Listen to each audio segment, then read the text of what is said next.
नमस्कार बच्चों, आज हम हिंदी भाषा की 8वीं कक्षा की पाठ्य पुस्तक ज्ञान सागर के पाठ 11 सितारों से आगे के प्रश्न करेंगे। इसके पहले के 6 प्रश्न हम पिछली वीडियो में कर चुके हैं। आगे के प्रश्न हम इस वीडियो में करेंगे। तो आइए शुरू करते हैं। हमारे जो ये प्रश्न हैं वे बातचीत से संबंधित हैं। तो पहला प्रश्न देखते हैं। किसी नए परिवेश में ढलने में कौन कौन सी कठिनाइयाँ आती हैं, चर्चा कीजिए। कि कोई भी व्यक्ति हो, अगर किसी नए परिवेश में या वातावरण में चला जाता है तो उसे वहाँ के वातावरण में एडजस्ट होने में या ढलने में किन किन परेशानियाँ या कठिनाइयों का सामना करना पड़ता है, उसी के बारे में हम चर्चा करेंगे। तो देखते हैं। किसी नए परिवेश में ढलने के लिए वहाँ के तौर तरीके, वातावरण, भाषा, सामाजिक कायदे आदि को समझना पड़ता है और इन सभी कठिनाइयों का सामना करना पड़ सकता है। कि किसी भी वातावरण में अगर हम जाएंगे तो वहाँ का जो है रहने सहने का अलग ढंग होगा, वहाँ का वातावरण भी अलग हो सकता है, भाषा भी अलग हो सकती है और वहाँ के सामाजिक कायदे कानून भी अलग हो सकते हैं। तो किसी भी व्यक्ति को उन्हें समझने में थोड़ा समय लगेगा और उस नए परिवेश में ढलने में भी थोड़ा समय लगेगा और इन कठिनाइयों को पार करके वह उस परिवेश में ढल भी जाएगा धीरे धीरे। ठीक है, अगला प्रश्न देखते हैं। कल्पना चावला ने सिद्ध कर दिखाया कि स्त्रियां किसी भी क्षेत्र में पुरुषों से पीछे नहीं हैं। लड़का लड़की एक समान विषय के अंतर्गत महिला सशक्तिकरण पर चर्चा कीजिए। महिला सशक्तिकरण तथा लड़का लड़की एक समान, कि लड़का लड़की को एक समान समझा जाए और महिलाओं की शक्ति को पहचाना जाए। ठीक है, और इस विषय की सार्थकता तभी है यदि पुरुष अपनी सोच में परिवर्तन लाएं, क्योंकि पुरुष ही स्त्रियों को कमज़ोर समझते हैं और किसी भी क्षेत्र में आगे बढ़ने के योग्य नहीं समझते। उनके लिए तो स्त्रियां केवल घर की शोभा बढ़ाने की एक वस्तु मात्र हैं। तो सबसे पहले समाज के पुरुषों को अपनी सोच में परिवर्तन लाना होगा कि स्त्रियां भी कुछ कर सकती हैं, किसी से भी वो पुरुषों से कमज़ोर नहीं हैं, उन्हें भी अपने ही समान समझना चाहिए पुरुषों को, तभी इस विषय की सार्थकता पूर्ण हो पाएगी। महिला सशक्तिकरण तथा लड़का लड़की एक समान। ठीक है, आगे बढ़ते हैं अगले प्रश्न की ओर। कल्पना चावला ने किन विशेषताओं से स्वयं को प्रमाणित किया और कैसे? उत्तर देखते हैं। कल्पना अपने बड़ों के प्रति सम्मान की भावना, अपने शिक्षकों के प्रति श्रद्धा भाव, साहस, कुछ कर दिखाने की अपनी लगन और जुझारू प्रवृत्ति व कर्मठ स्वभाव के कारण ही नासा के माध्यम से अंतरिक्ष में जाने के अपने सपने को पूरा कर पाई। तो कल्पना में ये सभी गुण थे जिन गुणों के कारण वह अपने सपने को पूरा कर पाई। आगे के प्रश्न हमारे अनुमान और कल्पना से संबंधित हैं। तो आइए देखते हैं। क्या होता यदि कल्पना में दृढ़ इच्छा शक्ति और साहस न होता? तो उत्तर देखते हैं। यदि कल्पना में दृढ़ इच्छा शक्ति और साहस ना होता तो वह अंतरिक्ष में जाने के अपने सपने को कभी पूरा नहीं कर पाती या अन्य कोई भी अपना सपना पूरा नहीं कर पाती। कि यदि किसी भी व्यक्ति में या कल्पना में, जैसे अगर उसने संकल्प ना लिया होता, इच्छा शक्ति ना होती उसकी और ना ही वह साहसी होती या बहादुर होती, तो वह अंतरिक्ष में जाने के या कोई भी अपना जीवन का उसका जो भी सपना है उसे कभी भी पूरा नहीं कर पाती यदि उसमें दृढ़ इच्छा शक्ति और साहस नहीं होता। अगला प्रश्न।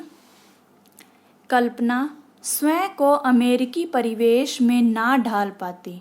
कि क्या होता यदि कल्पना स्वयं को अमेरिकी परिवेश में ना ढाल पाती? तो उत्तर देखते हैं इसका। यदि कल्पना स्वयं को अमेरिकी परिवेश में न ढाल पाती तो उसे भारत वापस लौटना पड़ता और शायद ही वह कभी अंतरिक्ष की यात्रा कर पाती। कि अगर वह स्वयं को अमेरिका का जो परिवेश था उसमें ना ढाल पाती तो उसे वहाँ पर रहने में दिक्कत आती और उसे फिर वापस भारत लौटना पड़ता और उसका जो ये सपना था अंतरिक्ष में जाने का वह पूरा ना हो पाता। आगे बढ़ते हैं। आगे के प्रश्न जो है हमारे वह भाषा की बात से संबंधित हैं। पाठ में से इक या ता प्रत्यय वाले दो दो शब्द छांटकर लिखिए। आपको पता है कि ये इक और ता प्रत्यय जो हैं वे किसी भी मूल शब्द के पीछे लगते हैं यानी अंत में लगते हैं, ठीक है, जिससे उसके मूल शब्द का अर्थ ही बदल जाता है। तो हमें इक और ता वाले दो दो शब्द यहाँ पर लिखने हैं। तो हम पाठ में से आप देख सकते हैं कि कौन कौन से आप खुद भी छांट कर लिख सकते हैं, फिर भी मैं आपको यहाँ पर बता देती हूँ। तो हम इक वाले लिखेंगे सांस्कृतिक, सांस्कृतिक, इसमें इक प्रत्यय लगा हुआ है लास्ट में अंत में। और वैज्ञानिक, वैज्ञानिक, ठीक है, इसमें भी इक प्रत्यय लगा हुआ है।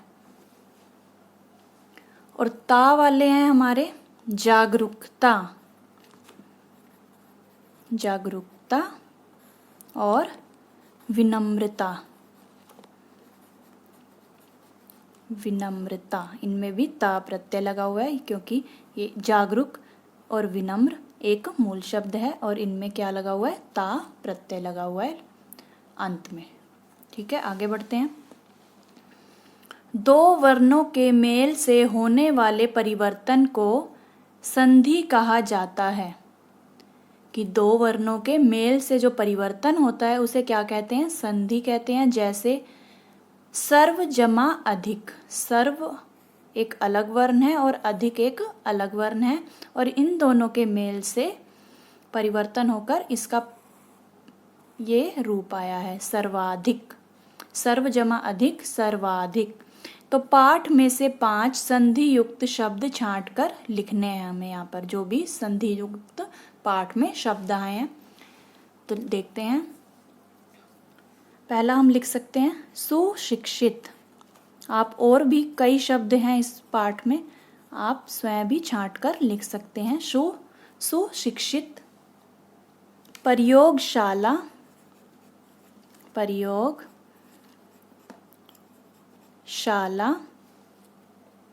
प्रशिक्षण,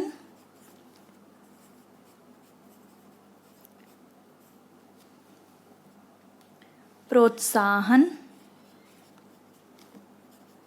प्रोत्साहन। आनंदानुभूति,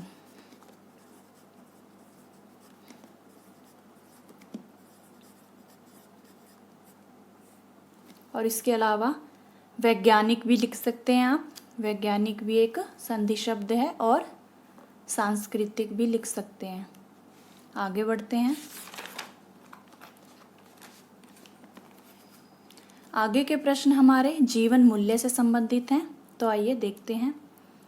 आपने अपने जीवन का क्या लक्ष्य निर्धारित किया है? आपका लक्ष्य देश के विकास में क्या योगदान दे सकता है? तो आप भी अपनी तरफ से आपका जो भी लक्ष्य है वह सोचकर बता सकते हैं कि आप किस तरह देश के विकास में अपना योगदान दे सकते हैं। तो उत्तर देख लेते हैं इसका। मैंने अपने जीवन का लक्ष्य निर्धारित किया है कि मैं एक सिपाही बनूंगा और अपने देश की रक्षा करने के लिए अपने प्राणों का भी त्याग कर दूंगा, अर्थात बलिदान कर दूंगा। इस प्रकार मैं अपने देश के विकास के लिए अपने प्राणों का न्योछावर कर अपना योगदान दूंगा।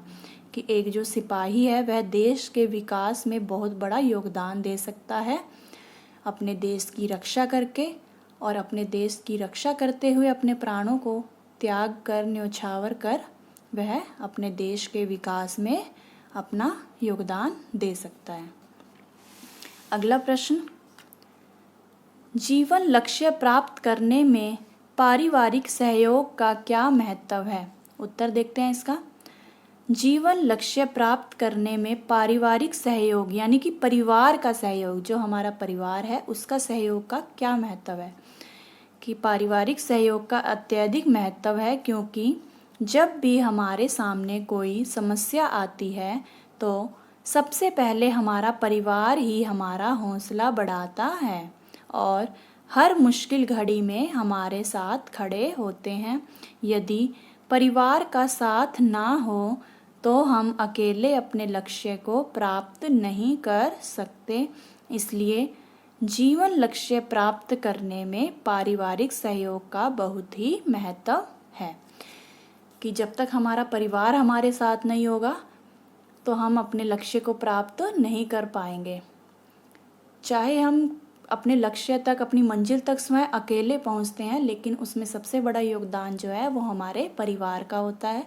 उनके सहयोग के बिना हम कुछ भी नहीं कर सकते। तो आशा करती हूँ बच्चों आपको ये प्रश्न अच्छे से समझ में आ गए होंगे। तो मिलते हैं अगली वीडियो में, तब तक के लिए नमस्कार।